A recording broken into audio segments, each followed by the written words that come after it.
Maybe some part of you always wanted it to end this way.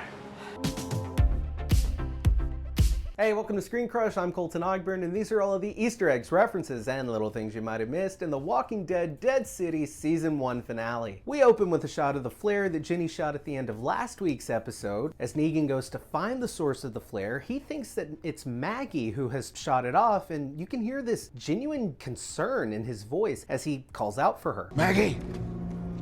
Maggie! This is a reminder of how Negan feels a sense of guilt and responsibility to keep Maggie and Herschel alive. He feels guilty for taking Glenn away from both of them all those years ago, and he wants to do everything he can to make sure that neither of them ever have to feel that kind of loss again, and to make sure that neither of them are ever alone. So as Negan is looking around, we hear a whistle. This is another callback to that same flashback scene from earlier in the season where Negan pleads with Ginny to at least whistle if she's not going to speak. Can you do that? And whistling is of course synonymous with Negan and has been a theme throughout this series.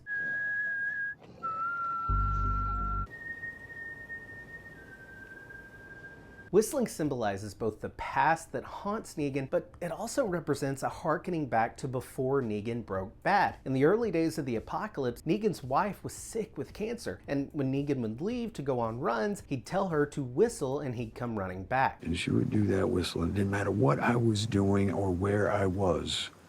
I came running. So Negan's main goal is to keep Ginny safe. So with Ginny putting her life in danger to come to the island and find Negan, Negan realizes that her connection to him is putting her life at risk. So that's when he comes clean. I killed your dad. Now we know Negan has been on the run for killing the guys who attacked his post-apocalypse wife, Annie. I found them, all 5 of them. Honestly, I don't think I even wanted to kill them. And it would appear that Ginny's dad was one of those men that Negan killed, meaning that Negan has left yet another child without a father, and that is weighing really hard on him. So he tracked down Ginny to make sure that she was tended to and taken care of. That's why I tracked you down to the farm. You're just a debt that I had to pay. Now, in this scene, Negan's being a real dick, but of course, it's not genuine. He's putting on an act, like he always does, an act of aggression. He's doing this so that Ginny will hate him and then leave with the marshal so she'll be safe. So after Ginny and the marshal go on their way, we see Negan and Maggie continue on with their mission to save Herschel. Negan seems optimistic that he may be able to work something out with the Croat to get Herschel back and maybe not have to spill any blood along the way. She was surprisingly glad to see my ass. I have a feeling he and I may be able to work something out. But it becomes clear to Negan pretty quickly that something is afoot. Maggie's guilt is showing, and I love this scene where they're walking and Maggie appears to be stalking Negan like a lion. We've talked before about how these back claws mimic that of a female lion who used their back claws when on the hunt. So this stalking prey imagery is yet another example of Maggie being a desperate mother prepared to do anything to save her kid. So when Negan catches on, we get the long-awaited Maggie v. Negan showdown, but it isn't nearly as satisfying as it would have been, say, in season 8 of the original series. Not because the fight wasn't badass and packed with emotion, but because we, as the audience, we actually like Negan now. So it's weird to think that just a few years ago, had this same fight been going down, we would have been rooting for Maggie to bonk Negan's head in with Lucille. But here we are, years later, hoping that they can work something out.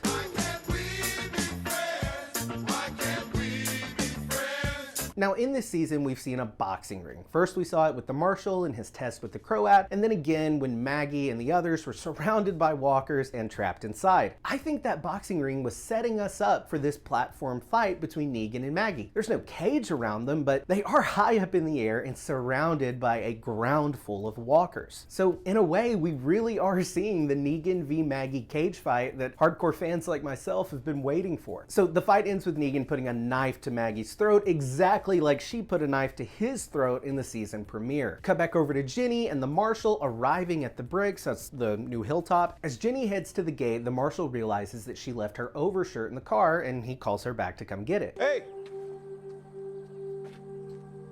Why doesn't she want that shirt? It's a pretty cozy looking shirt. Well, because it's a shirt that Negan gave her back in episode 1. So Ginny leaving this shirt behind shows us that she is leaving Negan behind. Hey Doug, by the way, it's getting kind of hot in this TV. Can I turn the air down? 78 is a perfectly acceptable temperature. Keep going, you guys. All right, here we get an update on the status of Negan's old home, the Sanctuary. Let's look for you at the Sanctuary. After the war in the original series, we saw Sanctuary continue on for a few years post-Negan, but now it's completely abandoned and a shell of what it once was. The Croat says, It was a husk.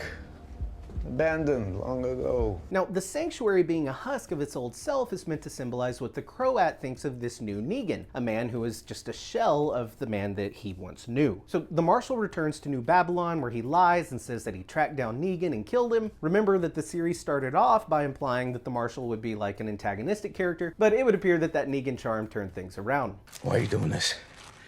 Oh, fun, no. So the leader of New Babylon appears disappointed that the Marshal killed Negan, not because she was rooting for him or anything, but because she wanted to use him. Just saying it would have been nice to put him on display. Now this line about putting him on display reminded me of two instances from the original series, both involving Negan. At the Sanctuary, Negan would put those who broke the rules or betrayed him on the fences as walkers, showing others what they could become if they ever crossed him. Now, after the war, we saw Rick Grimes spare Negan's life so that he could be imprisoned and become a symbol for the new world they were trying to build. And you get to see how wrong you were about what people can be. Now, as the leader of New Babylon continued to speak, it became pretty clear that she's likely going to be an antagonist for the next season, the main example being when she gave this veiled threat about the Marshal's kids. How are your girls, by the way?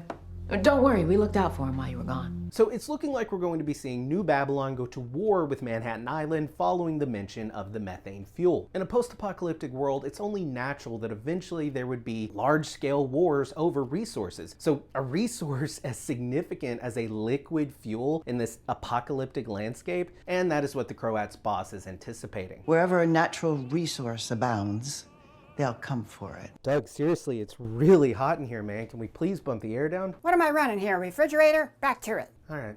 So Negan doesn't put up a fight and allows Maggie to trade him for Herschel. This is yet another sign of the great remorse and guilt that Negan feels for what he took from the both of them.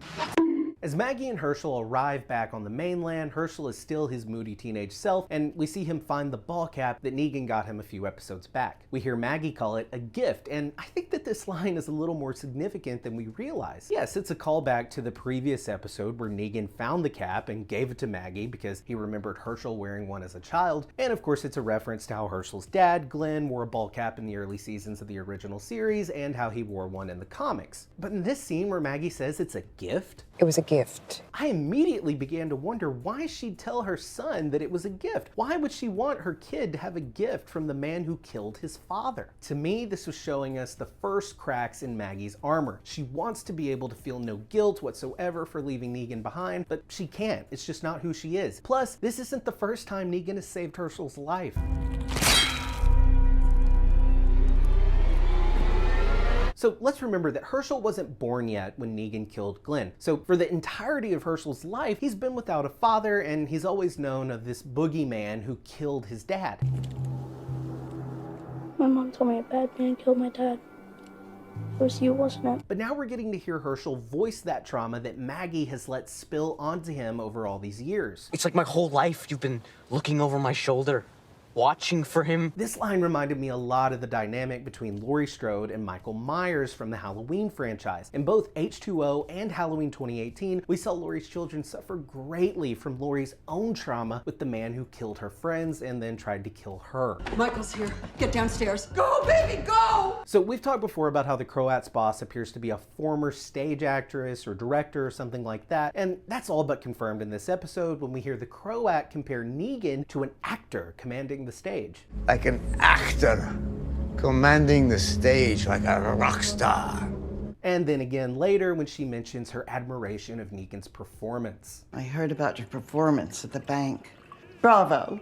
So it's clear to me that the crazy Ozark lady intends to use Negan's charismatic skills to put the people of Manhattan Island in line and convince them or force them to join her ranks. She's building an army to take on those who she suspects will be mainland invaders coming for the methane. And after hearing what the New Babylon leader had to say about the methane, I'd assume we'll be seeing a whole new war soon. And I gotta say, I didn't realize they were planning a second season. I thought this would likely just be a limited series and that we may even see Negan and Maggie bury the hatchet.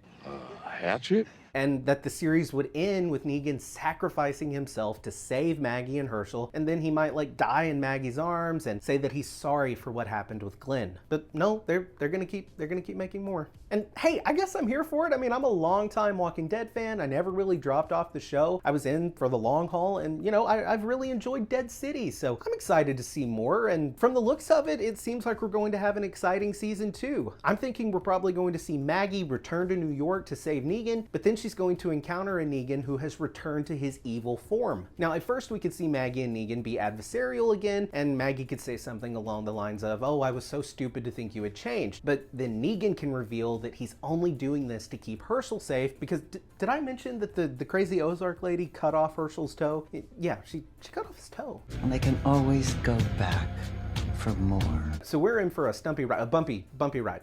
Hey, Doug, I'm back from my break. Oh my God, what happened to Colton? If he can't take the heat, he shouldn't be here. Now let's watch a movie. Oh my God, I love this movie.